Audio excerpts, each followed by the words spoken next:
Chapter 10. Craig slipped quietly out the front door, sidestepping the broken glass on the living room floor. The dishes didn't need to be put away any longer. As for the broken front window, Craig spotted a large cast iron cooking pot in the middle of the front lawn. Another mystery solved, Craig thought. He hoped his father didn't mean for him to clean up the mess before he went to school. There was no way he could do that and still make it in on time. It was a double-edged sword. If he stayed to clean the mess, the school would call home when he got there, reporting his tardiness. That would buy him another whooping when he got back from working the market tonight. It was a cardinal sin to wake Jack up in the morning after a night of boozing. On the other hand, if he didn't clean it up, his father would slap him around a bit when he got home and make him clean it then. It was the lesser of two evils. The latter would involve a lot of angry, hateful words, but the beating would be less. Waking Jack up into a hangover was never the best choice. Craig walked to the rear of the house and unlocked his mountain bike. He kept it chained to the back porch railing. It was an early birthday gift from his grandmother. Even though he was just far enough from the high school to warrant riding the bus, Craig didn't like the way the other kids looked at him, so he rode his bike.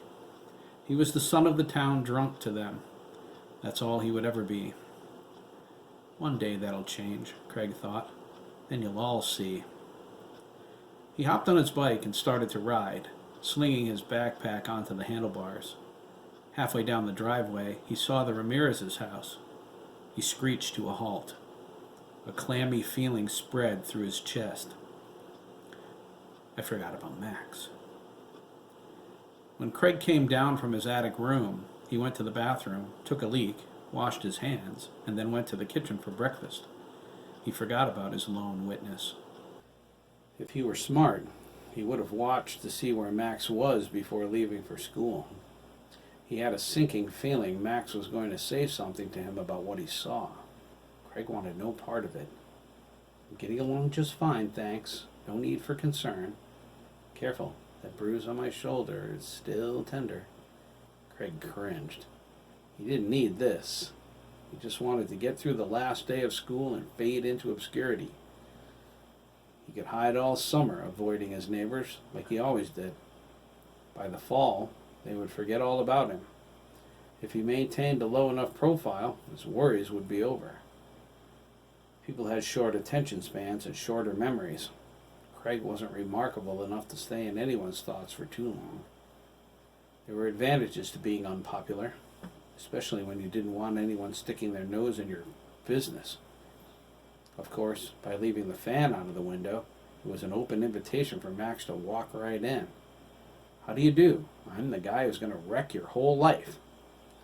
Craig stared at Max's window, hoping to catch a glimpse of him. If he was home, he wasn't at the bus stop yet. Craig could ride quickly by and beyond the trails before anyone was the wiser. The trails, old railroad tracks, footpaths, and unfinished roads webbing through Lancaster, were a blessing to anyone wanting to get around town without being seen. Practically everyone's backyard had a trail. If someone knew them well enough, like Craig did, they could get anywhere in town from anywhere else in town with ease. He glanced at his Iron Man watch and ground his teeth. Come on, Craig whined, feeling a need to pee. I'm going to be late. He spotted movement in the Ramirez's upstairs window. Someone's getting dressed. He strained his eyes. It's Ricardo. Craig pushed off with his feet and pedaled like crazy. If Ricardo was still home, chances were Max was too. They always walked to the bus stop together. Craig pedaled as hard as he could. He appeared a blur as he flew past the fence that marked Mrs. Turner's property line.